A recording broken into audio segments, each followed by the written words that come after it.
Welcome to the deep dive, where we dig into the sources to uncover those surprising bits of knowledge. Today, we're starting a journey that might just, well, completely change how you think about something you use every single day.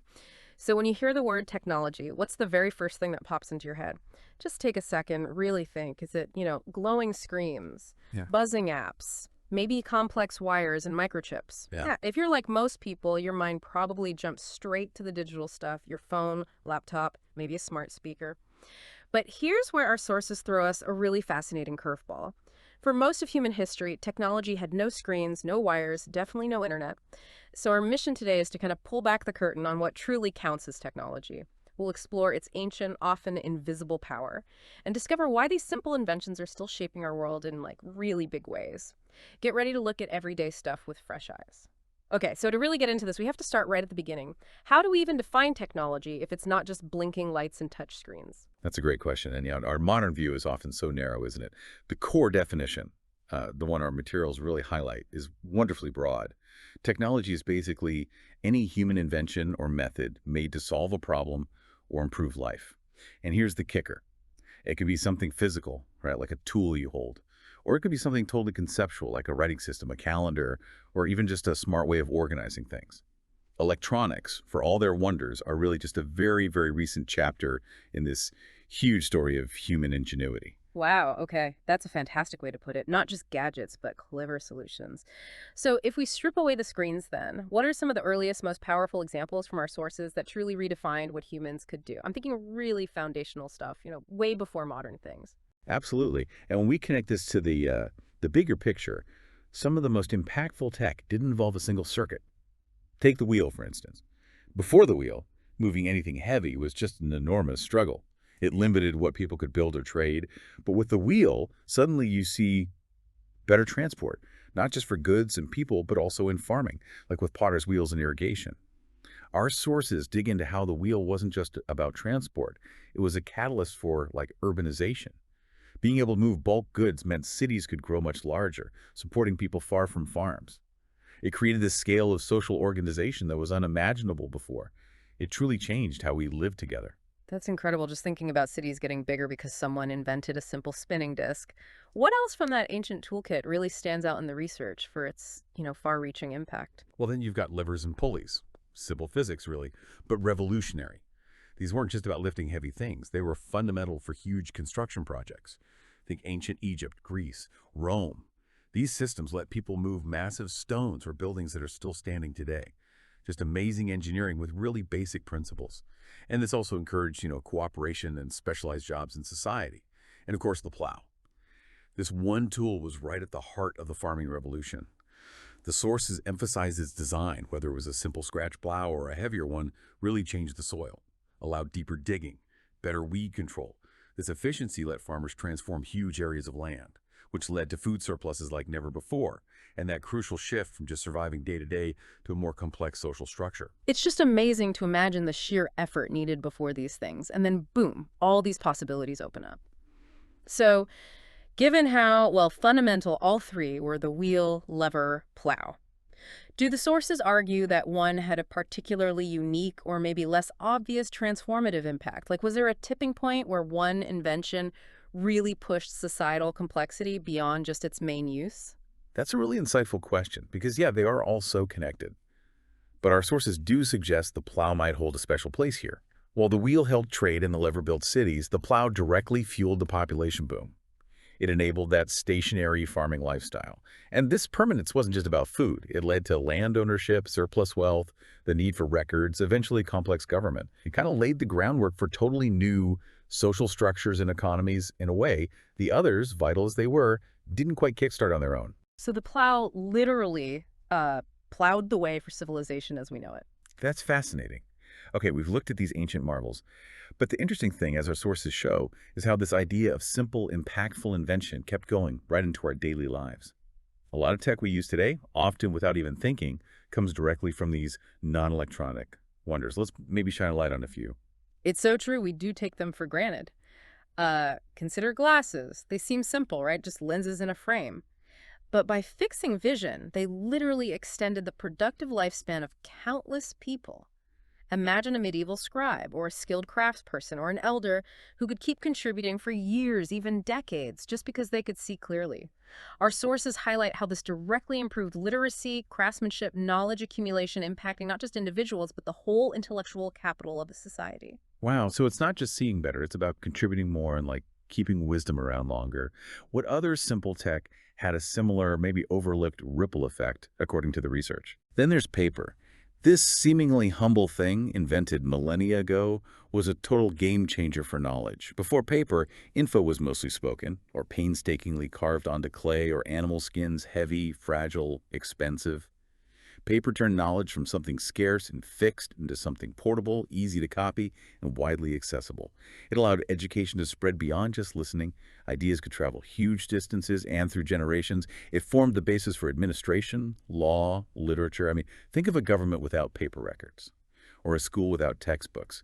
It really democratized information. That's a profound thought, how something so common could fundamentally change who gets access to knowledge.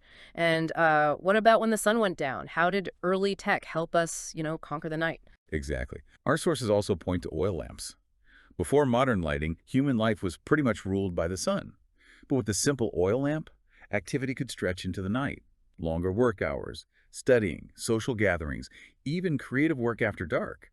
This wasn't just about convenience. It fundamentally changed daily routines, social life, maybe even our sleep patterns over centuries. It opened up new possibilities for culture and economy. Right. It makes you wonder how much more efficient a society became just by being able to function for more hours of the day. So, thinking about these everyday marvels, glasses, paper, oil lamps, how do our sources suggest they collectively changed how societies worked and grew beyond just their individual jobs? Well, what's fascinating is their combined effect, their synergy. These inventions together fostered an environment where progress could speed up. Better vision meant more detailed work and accurate records. Accessible paper meant those records and ideas could be shared and taught widely. Longer daylight hours meant more time to work, study, innovate, building on those very foundations. It created this kind of positive feedback loop. More learning, more trade, more sophisticated governing, basically, more everything that leads to complex, thriving civilizations. Okay, here's where it gets really interesting for us today. Think about it, everyone listening. Which simple technologies from way back then are still absolutely essential, maybe in slightly updated forms, but still vital today? In our homes, our schools. What's a historical invention we just couldn't manage without? That's a crucial point, and it brings up an important question. Why do some of these simple tools stick around, even in our super high-tech world? Our source material points out some incredible strengths we often overlook. For one, they often just last longer. Fewer moving parts, no fragile electronics. A well-made simple tool can outlive tons of modern gadgets.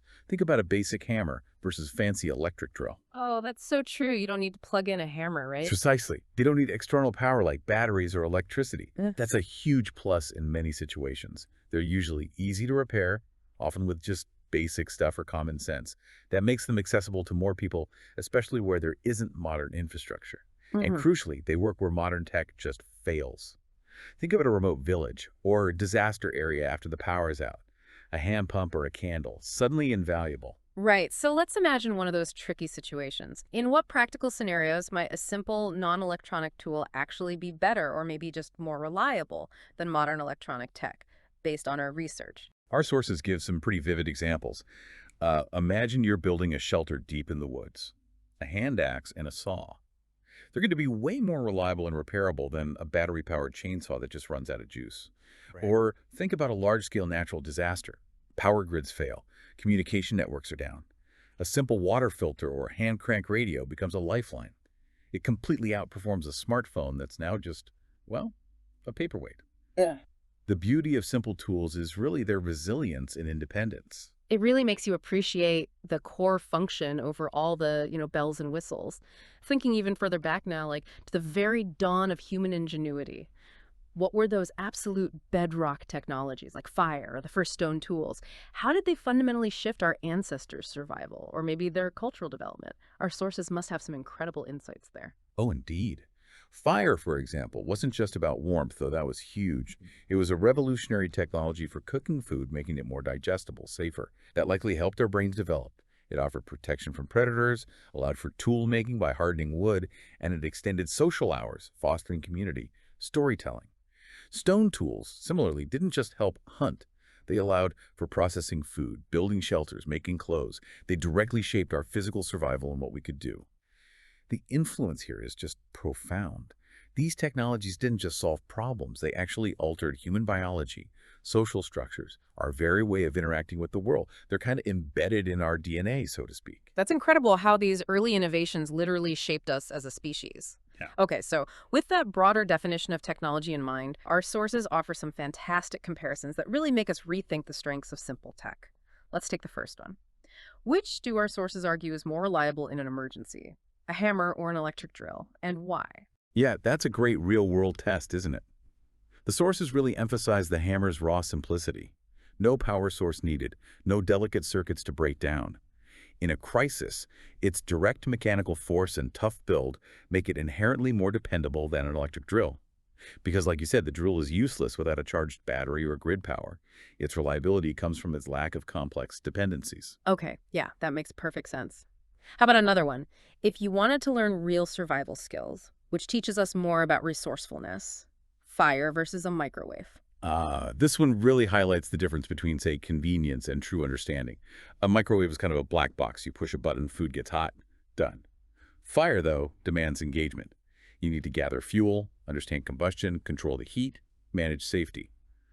Our sources point out that mastering fire teaches fundamental principles, physics, chemistry, resourcefulness skills that transfer to countless survival situations, way beyond just heating food. It's about interacting with your environment, not just, activating a device. That's a great point about learning through actually doing it.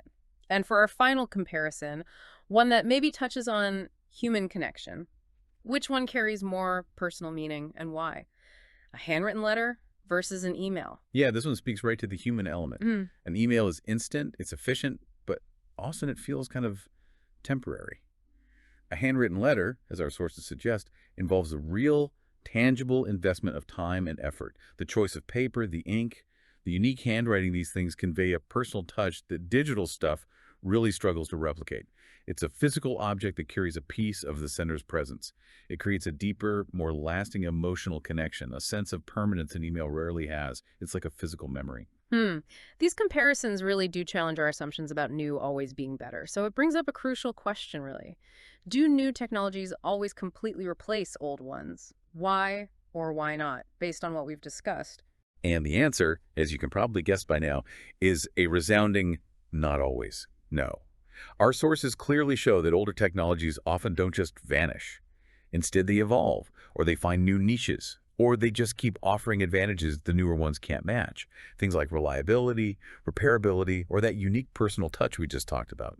New technologies often complement older ones, rather than making them totally obsolete. They just expand our toolbox, give us more options for different jobs and situations. Wow, what an incredible journey we've taken today. From ancient tools right up to the everyday marvels we maybe don't appreciate enough, let's just quickly recap some of the amazing insights we've uncovered in this deep dive. Yeah, definitely. First, we learned that technology is way broader than just electronics. It's any human-made solution to a problem, physical or conceptual. Second, simple tools, everything from the wheel and plow to glasses and paper, profoundly shaped human progress. They let us build civilizations, keep knowledge safe, and really thrive. And finally, every technology, whether it's an ancient hand axe or a brand new app, has its own unique strengths and weaknesses. The new doesn't always cancel out the old. Often they coexist and even help each other out. Absolutely. And this gets me to our final provocative thought for you to chew on, something to make you think about your day a bit differently. Imagine life without electricity, really picture it, for a whole day. Which three non-electronic technologies, from everything we've talked about today, do you think you would rely on most? How would you get through your morning, afternoon, and evening? Think about cooking, cleaning, communicating, or even just keeping warm and entertained without any power. What would your top three be? Thanks so much for joining us on this incredible deep dive into the surprising world of simple technology and human ingenuity. Keep exploring the world around you because you might just find a powerful piece of technology hiding in plain sight. Welcome to the deep dive, where